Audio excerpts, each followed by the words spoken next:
വിവാദങ്ങൾ നിലനിൽക്കെ ആദ്യ UDF യോഗം നാളെ ചേരും. മദ്യനയത്തിലടക്കം സംസ്ഥാന സർക്കാർ എടുത്ത ഏകപക്ഷീയ നിലപാടും ബോർഡ് കോർപ്പറേഷൻ വിഭജനം ഉൾപ്പെടെയുള്ള കാര്യങ്ങളും ചർച്ചയാകും. VD സതീശൻ സർക്കാരിനുമേൽ ഘടകകക്ഷികൾ ചെലുത്തിയ ശക്തമായ സമ്മർദ്ദത്തിനൊടുവിലാണ് യോഗം വിളിച്ചത്.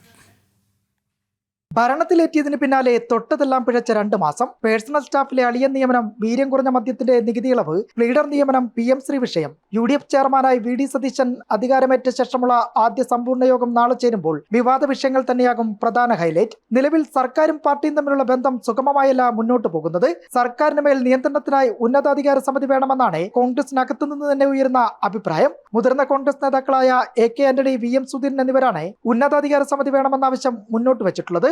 ചില ഘടകകക്ഷികൾ ഇതിപ്പോൾ ഏറ്റുപിടിച്ചിട്ടുമുണ്ട്.